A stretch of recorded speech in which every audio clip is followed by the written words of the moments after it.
তো হ্যালো বন্ধুরা, তোমরা কেমন আছো? আশা করি ভালো আছো। আমিও খুব ভালো আছি, সুস্থ আছি।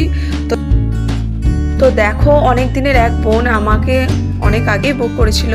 তো আমার ছেলে আজ 3 মাস বয়স, তারপরেও আমি সাজাতে চলে এসেছি। তো দেখো, এখনও রেডি হয়নি।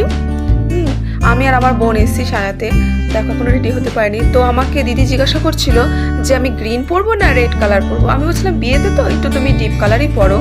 তো পরার পর দেখো আমি চুলটাকে ক্রিম্পিং করছি।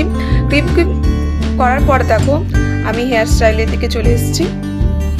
হেয়ার স্টাইলের পরে ওর মুখের ফেসটা প্রচুর ডার্কনেস আছে, তারপরে হচ্ছে মুখে প্রচুর দাগ রয়েছে, সেগুলো আমি চেষ্টা করছি ভালো করে মেকআপটাকে ফিনিশিং করার জন্য। তো দেখো আইব্রোটা ওর পুরো মানে একটু হালকা ছিল, আমি একটু মানে ভালো করে মেকআপটাকে আর্ট করার চেষ্টা করলাম। তো বন্ধুরা, আমি একটা কথাই বলবো, আমি যখন ভিডিওটা এডিট করছি, তো আমি ফার্স্ট টাইম এডিটটা করছি, তাই আমার মনে হয় ভয়েসটা করতে খুব অসুবিধা হচ্ছে। তো আমি মেকআপ আর্টিস্ট, তারপরেও আমি আজকে ফার্স্ট টাইম ব্লগটা ছাড়ছি, কোনোদিনও ভয়েস রেকর্ডিং করিনি। তো দেখো আমি সব কিছু ফিনিশিং করা হয়ে গেছে। তো আমি বেশি কিছু বলবো না, তোমরা বলো যে কেমন লাগছে দিদিটাকে।